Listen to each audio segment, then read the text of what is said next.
মুখ্যমন্ত্রী জেলা সফরের আগেই বহরমপুরে সভা করলেন প্রাক্তন সাংসদ অধীর চৌধুরী। ওয়াকফ আইন প্রত্যাহার, যোগ্য শিক্ষক শিক্ষিকার চাকরি পুনর্বহাল, গঙ্গা ভাঙন প্রতিরোধ সহ একাধিক দাবি নিয়ে শনিবার বহরমপুর টেক্সটাইল মোড়ে কংগ্রেস কর্মী সম্মেলন করা হয়। উপস্থিত ছিলেন প্রাক্তন সাংসদ অধীর চৌধুরী, দক্ষিণ মালদার সাংসদ ঈশা খান চৌধুরী সহ অন্যান্য কংগ্রেস নেতৃত্বরা। এদিন সভায় কংগ্রেস কর্মী সমর্থকদের উপস্থিতি ছিল চোখে পড়ার মতো। এদিন সভায় একের পর এক প্রসঙ্গ টেনে রাজ্য ও কেন্দ্র সরকারকে তীব্র কটাক্ষ করেন অধীর চৌধুরী। মানসিক স্বাস্থ্যের জন্য সবার আগে যে নামটি মনে ভেসে ওঠে, সুস্থ মনের ঠিকানা মনোবীক্ষণ।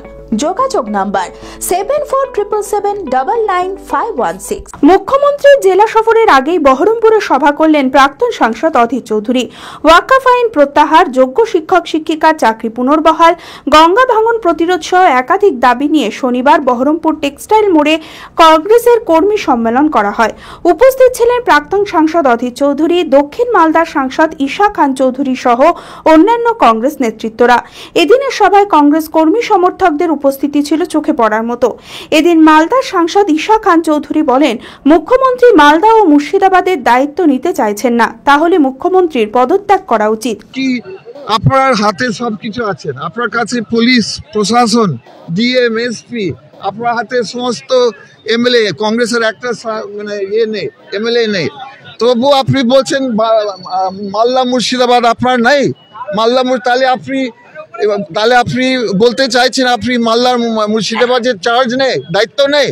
তাহলে আপনি নিজেই বলছেন যে আপনার এখানে আপনার মালদা মুর্শিদাবাদের মানুষের খেয়াল নেই, দায়িত্ব নেই। তাহলে আপনি বলছেন আপনি ইস্তিফা করেন, তাহলে আপনি মালদা মুর্শিদাবাদ সবার চিফ প্রধানমন্ত্রী যদি নয়, মুখ্যমন্ত্রী নয়, তো ইস্তিফা করেন। এদিন সভায় বক্তব্য রাখার আগে কাশ্মীরের পেহেলগাঁওয়ে জঙ্গি হামলায় নিহতদের শ্রদ্ধা জ্ঞাপনের নীরবতা পালন করা হয়। এরপর একের পর এক প্রসঙ্গ টেনে রাজ্য ও কেন্দ্র সরকারকে তীব্র আক্রমণ করেন অধীর চৌধুরী। তিনি বলেন, ওয়াকফ আইনের প্রত্যাহারের দাবিতে আন্দোলন চলতে থাকবে, কিন্তু সে আন্দোলন যেন শান্তিপূর্ণভাবে হয়। এই মুর্শিদাবাদ জেলার মানুষের শান্তি শৃঙ্খলা বজায় রাখতে কংগ্রেস লড়াই চালিয়ে যাবে। সাম্প্রদায়িক বিভেদ কংগ্রেস বরদাস্ত করবে না। প্রধানমন্ত্রী রাম মন্দির ও মুখ্যমন্ত্রী জগন্নাথ মন্দিরে ভগবানের প্রাণ প্রতিষ্ঠা করছেন, অথচ মানুষের প্রাণ বাঁচাতে পারছেন না। সেই সঙ্গে শামসেরগঞ্জে ঘটে যাওয়া সন্ত্রাসের ঘটনায় মুখ্যমন্ত্রীকে তীব্র আক্রমণ করেন অধীর চৌধুরী। এই মুর্শিদাবাদ বাংলা, বিহার, উড়িষ্যার রাজধানী। হাজারদুয়ারি আছে, নবাব সিরাজউদ্দৌলার ইতিহাস আছে। এখানে মানুষ আসে হাজারদুয়ারির ইতিহাস, নবাবের ইতিহাসের জন্য পর্যটন করতে। দিদি সেখানে না গিয়ে দাঙ্গা পর্যটনে আসছে। এতদিন পর তার মনে পড়েছে এইবার আমার ময়দানে নামা উচিত। ভোটের আগে 2019 সালের 2024 সালের ভোটের আগে অযোধ্যায় দেখেছিলাম নরেন্দ্র মোদী ভগবান রামকে প্রাণ দিচ্ছে। প্রাণ দেওয়ার অনুষ্ঠান রাম মন্দিরে, বাবরি মসজিদ ভেঙে রাম মন্দির তৈরি করে ভারতবর্ষের প্রধানমন্ত্রী মোদী সেখানে ভগবান রামকে প্রাণ দান করছেন, জীবন দান করছে। সেই একইভাবে মোদীর পর বাংলার দিদি প্রভু জগন্নাথকে বসিয়ে তাকে প্রাণ দান করছেন। কয়েকদিন আগে দেখতে পেলেন আপনারা, সারা বাংলার ঘরে ঘরে টিভিতে মুফতেসের প্রচার শুনলেন, তার অ্যাডভার্টাইজ দেখলেন। দিদি এটাও বলেছে প্রত্যেকের ঘরে ঘরে জগন্নাথের প্রসাদ পাঠিয়ে দেওয়া হবে। দুয়ারে প্রসাদ দিদির পরিকল্পনা তৈরি হয়ে গেছে। তাহলে দিদির কাছে গুরুত্ব কোথায়, প্রাথমিকতা কোথায়? এই পীড়িত মানুষগুলো মুর্শিদাবাদে না জগন্নাথের মন্দির, জগন্নাথের ধাম? আমরা জানি আমাদের প্রাণ দিয়েছে, জীবন দিয়েছে ঈশ্বর অথবা আল্লাহ, এটা তো জানি। আমরা বিশ্বাস করি হিন্দুরা ঈশ্বর আমাদের সৃষ্টিকর্তা, মুসলমানরা বিশ্বাস করে মহান আল্লাহ তার সৃষ্টিকর্তা। এই ভারতবর্ষে কি দেখছি? এক ভগবানকে প্রাণ দিচ্ছে মোদী, আর আরেক ভগবানকে প্রাণ দিচ্ছে দিদি।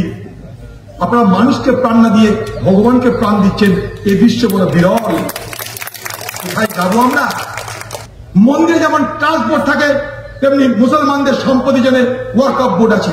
দিদি, এই পশ্চিমবঙ্গে যদি জগন্নাথ মন্দিরের নির্মাণের জন্য, জগন্নাথ ধাম নির্মাণের জন্য আপনি সরকারি অর্থ ব্যয় করেন, তাহলে ওয়াকফ বোর্ডের মাধ্যমে মসজিদ নির্মাণেও আপনাকে অর্থ বরাদ্দ করতে হবে, তবেই দেখবো আপনি সকলের জন্য সমান।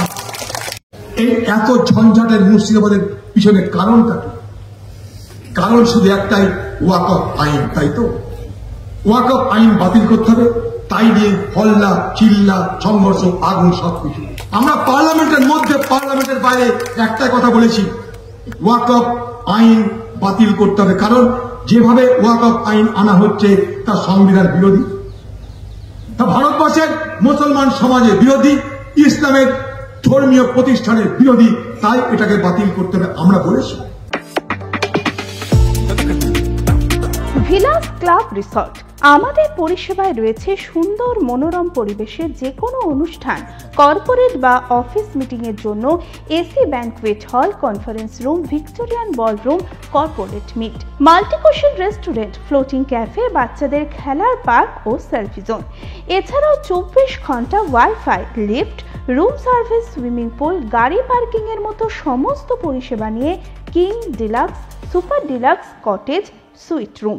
নিজের প্রিয়জন বা পরিবারের সঙ্গে মনোরম প্রাকৃতিক পরিবেশে একান্তে সময় কাটাতে আসতেই পারেন ভিলাস ক্লাব রিসর্টে।